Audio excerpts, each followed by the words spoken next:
चतुर बंदर, सफेद शेर और जादुई मटका। जंगल का कोई राजा नहीं था, ना किसी का हुक्म और ना किसी की गुलामी। सारे जानवर आपस में मिलजुल कर खुशी से रहते थे, पर उनकी खुशी ज्यादा दिन टिक नहीं पाई। एक दिन कहीं से एक जादुई शक्तियों वाला और ताकतवर सफेद शेर जंगल में आता है।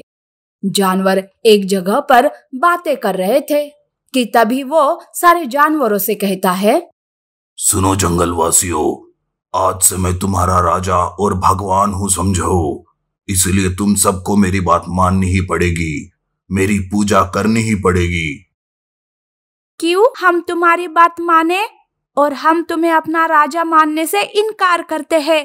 वैसे भी हमारे जंगल को किसी राजा की कोई जरूरत नहीं है। हिरन के साथ साथ बाकी के जानवर भी सफेद शेर को राजा मानने से इनकार करते हैं। तब सफेद शेर को बहुत ही गुस्सा आता है। वो अपनी जादू से आग बरसाने लगता है और हिरन को तो एक चूहा ही बना देता है। सफेद शेर का ये रूप देखकर बाकी के जानवर घबरा जाते हैं। बेचारे जानवर सफेद शेर को अपना राजा मानने लगते हैं, पर शेर राजा बनकर प्रजा की रक्षा नहीं कर रहा था, बल्कि उन पर हुक्म फरमा रहा था। उनकी जरा सी गलती पर उनकी जान ले रहा था। सफेद शेर का आतंक दिन ब दिन जंगल में बढ़ता ही जा रहा था। जो जंगल हंसी खुशी से रहता था, वहां अब सन्नाटा छाया हुआ था। सारे जानवर मुरझा गए थे। ऐसे में एक दिन बंदर मटका लेकर जंगल वापस आता है। जंगल में आते ही वो सोचता है, अरे ये जंगल में इतना सन्नाटा क्यों छाया हुआ है?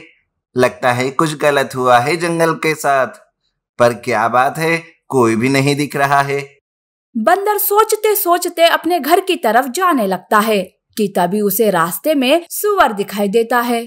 तब सुअर से पूछने पर सुअर बंदर को सफेद शेर की बात बताता है और वो वहां से चला जाता है।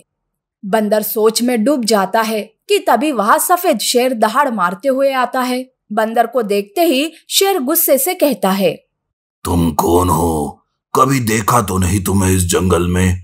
कहाँ से आए हो तुम? महाराज, मैं काम की वजह से कुछ दिन जंगल से बाहर गया था। वैसे मुझे आपके बारे में सब पता है। महाराज, मैं आपके दोपहर के खाने के लिए मटका बिरयानी बना रहा हूँ। मेरे घर आकर मटका बिरयानी का स्वाद लीजिए। मटका बिरयानी की बात सुनते ही शेर के मुंह से लाड़ टपकने लगती है। वो बहुत ही खुश हो जाता है और बंदर की बात मानकर वहां से चला जाता है। तब बंदर मन ही मन सोचता है, बाप रे, मैं तो पल भर के लिए डर ही गया था। इस सफेद शेर से हम ताकत से नहीं जीत सकते, पर अपना दिमाग चलाकर उसे फंसाकर जरूर हरा सकते हैं। अब मटका बिरयानी का बहाना बना ही लिया है, तो सफेद शेर को खिला ही देते हैं मटका बिरयानी।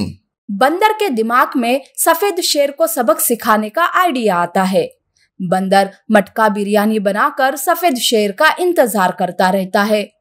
सफेद शेर आते ही बिरयानी की सुगंध से खुश हो जाता है और कहता है, अरे बंदर, बहुत ही अच्छी खुशबू आ रही है मटका बिरयानी से।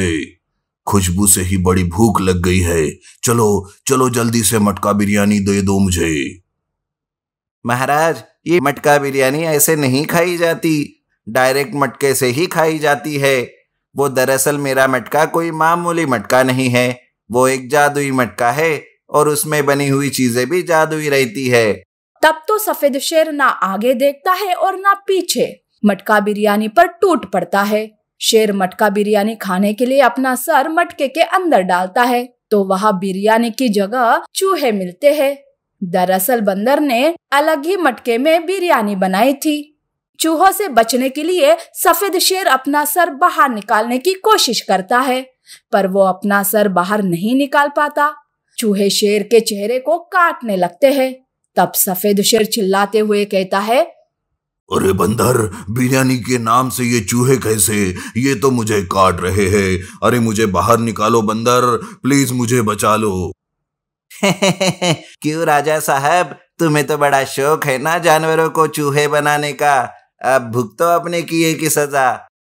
सफेद शेर चिल्लाते रहता है। तब बाकी के जानवर वहां आते हैं।